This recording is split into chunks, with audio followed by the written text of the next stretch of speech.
Hello everyone, I hope आप सभी अच्छे से होंगे। तो चलिए आज का टॉपिक स्टार्ट करते हैं। That is relationship between culture and education with special reference to conservation and creativity roles. ये आप सबने बहुत ज़्यादा मेंशन किया था कमेंट्स में कि इसका मटेरियल नहीं मिल रहा, तो this is specially for you all because you all are supporting and motivating me and the prime goal is that I want to help you all. तो चलिए स्टार्ट करते हैं। देखिए पहले मैं आप सबको यहाँ पे समझा देती हूँ टॉपिक क्या है, ठीक है। ये बताता है relation between culture and education क्या है with special reference to conserve and creativity roles. इसका क्या मतलब है? कल्चर अगर आप जानना चाहते हैं तो वो मैंने वीडियो अपलोड किया हुआ है, वो आप देख सकते हैं। यहाँ पे बताते हैं कि relationship between culture and education क्या है, किसके रिलेटेड, कि एजुकेशन कैसे हेल्प करता है कल्चर को कंजर्व करने में, ठीक। और रिलेशन क्या है एजुकेशन का, कि वो क्रिएटिविटी लाता है। क्रिएटिविटी मीन्स इनोवेटिव आइडियाज जो आते हैं। एग्जाम्पल से समझा देती हूँ मैं आपको। कंजर्व करना क्यों है इम्पोर्टेंट? कल्चर, टूरिस्ट बेनिफिट्स होते हैं। जो हमारे इंडिया में ताजमहल है वो भी कल्चर में आता है, ठीक। हमारे डिफरेंट रिलीजन्स हैं, फिर डिफरेंट ईद होती है, यहाँ पे दिवाली होती है, ठीक। वो सब देखने के लिए बहुत ज़्यादा टूरिस्ट आते हैं, ठीक। या जो महात्मा गांधी है वो भी एक पर्सनैलिटी है। वो उन्होंने लोगों को बहुत ज़्यादा इंस्पायर किया है। या आइडेंटिटी जो है हमारी वो हमें बरकरार रखनी है। इंडिया की जो आइडेंटिटी है वो बरकरार रखनी है। और जब कल्चर एक सोसाइटी का टू सम एक्सटेंट सेम है इंडिया में, तो इससे हमारी बिलोंगिंगनेस हम में जागती है कि हम एकजुट है, हम में यूनिटी है, ठीक। हेरिटेज हमारी जो है वो जो है कल्चर में कंजर्व हो जाती है एजुकेशन फील्ड के द्वारा, ठीक। अब आते हैं क्रिएटिविटी पे। क्रिएटिविटी होता है मतलब कुछ नया करना, कुछ इनोवेटिव करना, ठीक। क्रिएटिविटी से कैसे एजुकेशन इसमें कैसे हेल्प करता है कल्चर के थ्रू? फॉर एग्जांपल भारतनाट्यम एक डांस है, क्लासिकल डांस, ठीक। या कथक है, क्लासिकल डांस है। ये हमारे जो कल्चर में आता है, ठीक। तो इससे क्या करते हैं लोग, जो नए नए कोरियोग्राफर्स हैं आजकल, वो इन स्टेप्स को इंक्लूड करके नए नए डांस स्टेप्स बनाते हैं, ठीक।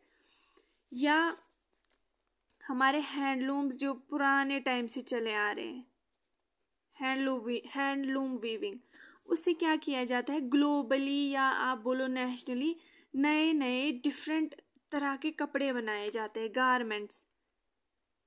उनमें नए नए आइडियाज़ ऐड करके, लेकिन बेस यही रख के हैंडलूम वीविंग, उससे नए नए कपड़े या गारमेंट्स बन जाते हैं।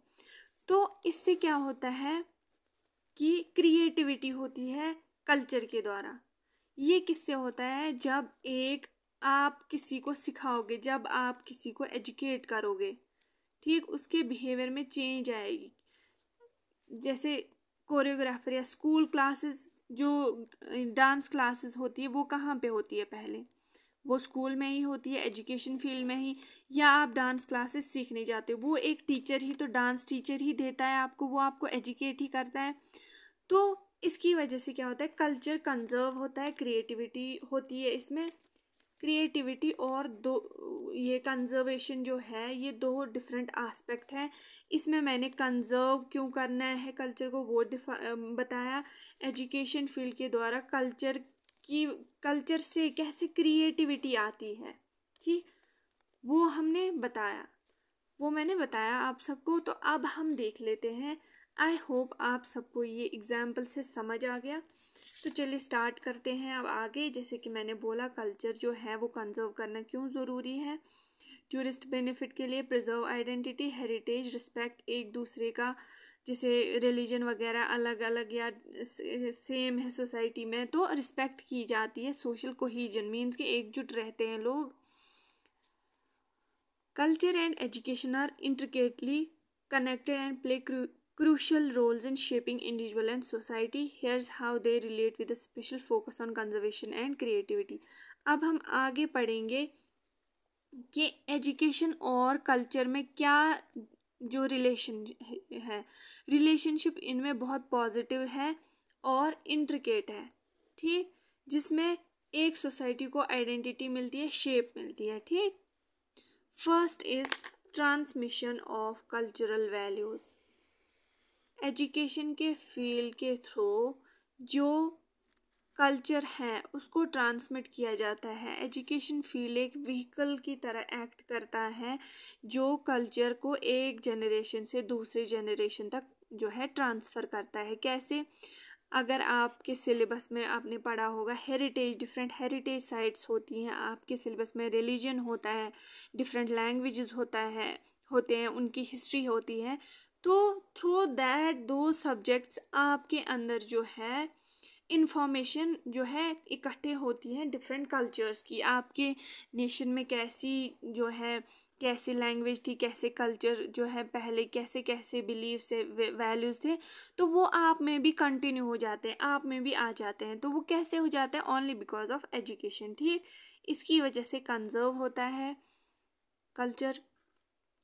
Cultural relevance in education. A culturally sensitive education system acknowledges and incorporates the diverse background and perspective of its students. जो एजुकेशन फील्ड है वो हर किसी को पढ़ाता है, हर किसी को पोजीशन, इक्वल पोजीशन देता है, चाहे फिर वो किसी भी कल्चर का हो, ठीक। इसमें फिर क्या होती है? इंक्लूसिविटी मीन्स कि इसमें एक जो लोग हैं वो एकजुट रहते हैं, ठीक, जो कि एसेंशियल है फॉर इफेक्टिव लर्निंग, ठीक। इससे कंजर्व होता है एजुकेशन, ये कल्चर कंजर्व होता है एक दूसरे को रिस्पेक्ट करते हुए। Conservation and preservation of culture, जो एजुकेशन है वो बहुत ज़्यादा हेल्प करता है कंजर्व करने में एजुकेशन को, प्रिजर्व करने में एजुकेशन को। कंजर्व और प्रिजर्वेशन में डिफरेंस क्या है? कंजर्वेशन मीन्स एंश्योरिंग कंटिन्यूएशन, मतलब कि जो हमारा पुराने ज़माने से कल्चरल प्रैक्टिसेस चल रही है, जो हमारा लाइफस्टाइल है वो आगे भी बने रहे। मतलब कि हम कैसे बोलते हैं, हम कैसे खाते हैं, हम कैसे पहनते हैं, वो आगे भी चलता रहे, ठीक। जैसे फॉर एग्जांपल साड़ी पहनते थे पहले, या फ्रॉक सूट लगाते थे, या पहले पहले क्या करते थे, दुल्हनों को सजाते थे, ठीक। तो ऐसे जब आगे करेंगे तो इससे कंटिन्यूएशन जो है एक कंटिन्यूएशन होगी और एक आइडेंटिटी सोसाइटी की मेंटेन रहेगी। और ये कौन करता है? Education field. प्रिजर्वेशन मीन्स के मेंटेन रखना है कल्चर, इसमें कोई एडिशन नहीं करना है, ठीक। कोई वेस्टर्न कल्चर जो है उसमें एडिशन नहीं करना, उसमें मैक्सिमम कंट्रीब्यूशन एजुकेशन का है। Education can be mean to conserve cultural practices, languages, artefacts. It can teach individuals about the importance of preserving their cultural heritage. जैसे कि आपने देखा होगा आपकी बुक्स में या छोटे बच्चों के बुक्स में इम्पोर्टेंस ऑफ प्रिजर्वेशन होती है, ठीक, ताकि जो हेरिटेज है, हेरिटेज साइट्स है हमारी, ताजमहल है, कुतुब मीनार है, उनको मेंटेन करना ज़रूरी है ताकि हमारे जो एंशिएंट टाइम्स है वो इनमें रिफ्लेक्ट हो, ठीक। Promotion of creativity and innovation, जैसे कि मैंने बोला आपको, मैंने एग्जाम्पल से पहले ही समझाया कि एजुकेशन फील्ड कल्चरल के थ्रू कैसे क्रिएटिविटी लाता है इंसान में। जैसे मैंने बोला डांस के थ्रू, या हैंडलूम्स वगैरह बनाए जाते हैं, या क्या किया जाता है, डिफरेंट तरीक़ों से डिफरेंट चीज़ें जो है इनोवेट की जाती है, ठीक। Education should not only focus on rote memorising. ऐसा कल्चर में क्या आता है? वैल्यूज़ या बिलीफ्स भी आते हैं या आइडियाज़ भी आते हैं कल्चर में, ठीक। तो कल्चर में ये भी आता है कि वहाँ पे लोग जो है वो क्या करते हैं, बिलीव कि रोट मेमोराइजेशन नहीं होनी चाहिए, रट्टाफिकेशन नहीं होनी चाहिए, जो एनकरेज करती है क्रिटिकल थिंकिंग। एक बच्चे में क्रिटिकल थिंकिंग या प्रॉब्लम सॉल्विंग एबिलिटी जो है वो इंक्रीज करती है, जिससे वो क्रिएटिव हो जाता है, ठीक। जिससे वो डिफरेंट फिर इक्विपमेंट्स या जो भी मशीन्स हैं फॉर टेक्नोलॉजिकल फील्ड वो बनाते हैं। ठीक, ये कंसेप्ट कहाँ से आया है कि रोट मेमोराइजेशन कम होनी चाहिए, ये भी कल्चर में ही आता है, ये भी जो है ये भी बिलीव किया जाता था। ठीक, this is vital for individual to adopt and innovate within their cultural context.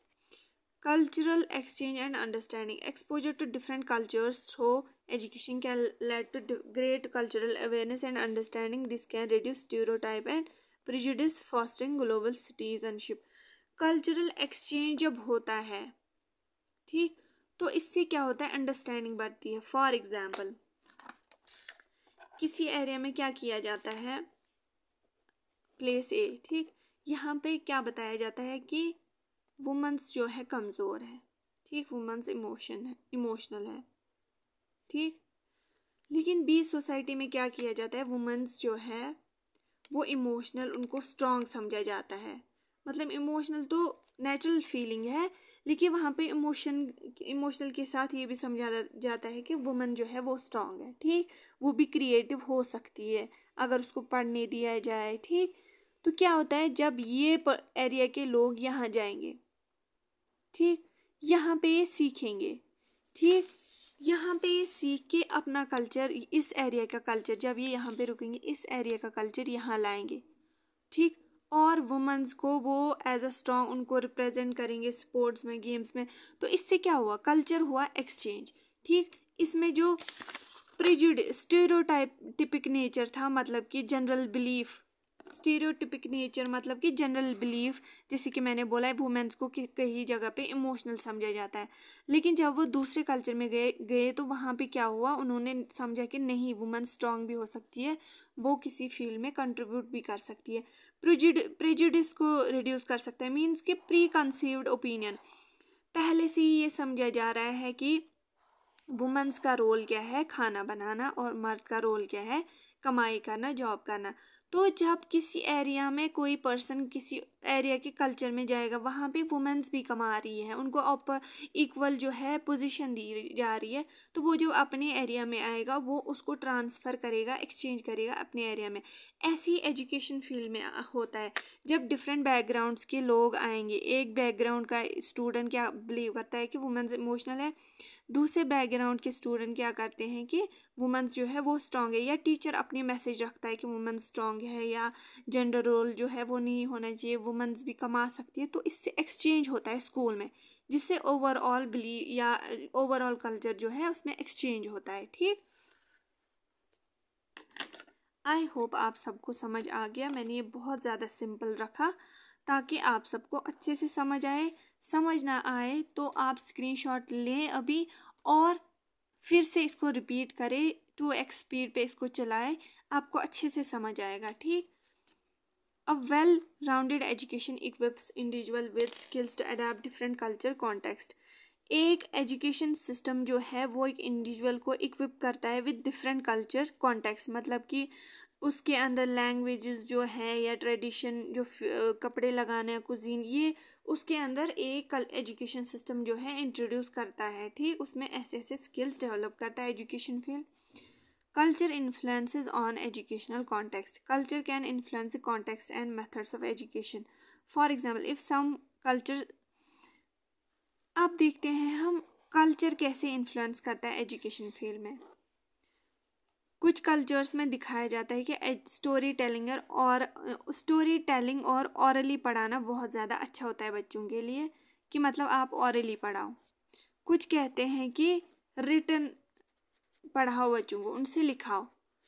तो एजुकेशन फील्ड में ये दोनों कल्चर जो है उन्होंने अपनाए, पहले बच्चों को स्टोरी बोली, फिर राइट कराया, फिर लिखाया।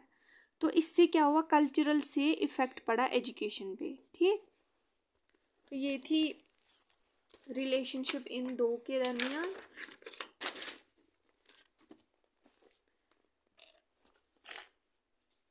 अब है 8 कल्चरल एक्सप्रेशन थ्रू क्रिएटिविटी। ठीक, education can provide a platform for individuals to express their cultural identity through creative.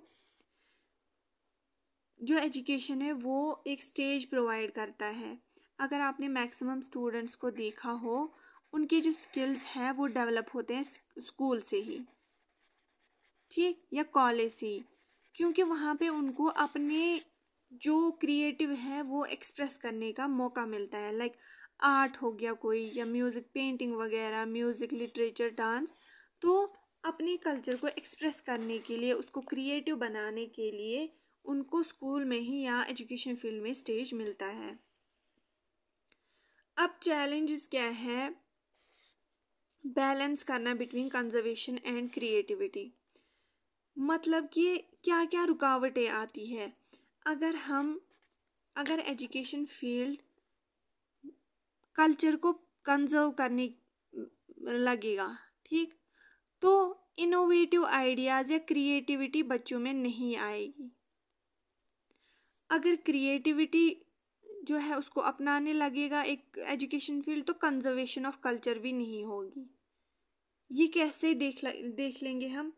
जैसे फॉर एग्जाम्पल ट्रेडिशनल क्राफ्ट्समैन है कोई, बताया जाता है कि आप वीविंग से ही जो है, या आप चरखा चला के ही आप जो है, चरखा जो होता है जिसको गोल गोल चला के वो धागा जो है थ्रेड वगैरह बनाए जाते हैं, फिर उससे कपड़े बनाते हैं, सिलते हैं हाथों से। तो अगर वो कल्चर जो है पुराना हमारा चलते आ रहा है इंडिया का, वो कंजर्व करने लग जाए हम, तो क्रिएटिविटी नहीं होगी, ठीक, क्रिएटिविटी नहीं होगी। क्योंकि क्रिएटिविटी में क्या आएगा? मॉडर्न टेक्निक्स, मतलब कि कपड़े जो है सीधे मशीन में डालो और वहाँ से बन के आ जाते हैं। तो ये एक चैलेंज है इन दोनों के दरमियान। ये भी आप ऐड कर सकते हो कि balance between two is complex, it requires thoughtful approaches that respect both the needs for continuity and potential for evolution. ये मैंने बोला शॉर्ट में कि इन दोनों में ये थोड़ी हिंड्रेंस आती है कि अगर हम कंजर्व करने बैठेंगे तो क्रिएटिविटी नहीं होगी एजुकेशन फील्ड में, अगर क्रिएटिविटी होगी तो कंजर्व करना मुश्किल हो जाता है। ये थोड़ा सा इसमें चैलेंज रहता है। अब देखते हैं हम एडिशनल पॉइंट्स कि कल्चर कैसे क्रिएटिविटी करता है। जैसे मैंने बोला कि क्लासिकल डांस होता है, भरतनाट्यम या कथक, तो उसमें जो है कोरियोग्राफर्स न्यू स्टेप्स ऐड करके उसको नए तरीकों से ऑडियंस को दिखाते हैं, ठीक।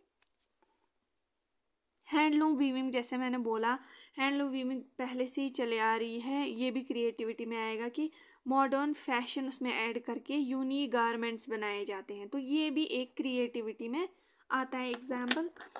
तो चलिए, ये था आज का हमारा टॉपिक, जो कि बहुत ही ब्रीफ में मैंने समझाया ताकि आप सबको इजी, मेरा मकसद ही होता है कि आप सबके लिए इजी नोट्स लाऊं, आप सबके जो कंसेप्ट्स है वो क्लियर करूं। अगर आपको ये वीडियो थोड़ा ड्राई लगा तो आप इसको फिर से रिपीट करिए, आपको आई अश्योर यू कि आपको अच्छे से समझ आएगा।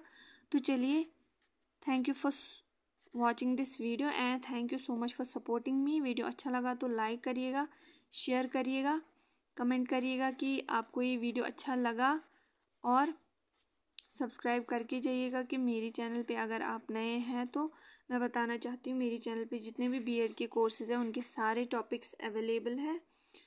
तो this was for you all, क्योंकि आप सबने बोला था कि इसका मटेरियल नहीं मिल रहा, तो आई होप आप सबको अच्छा लगा, ये वीडियो समझ आ गया। तो चलिए, all the best for your exams.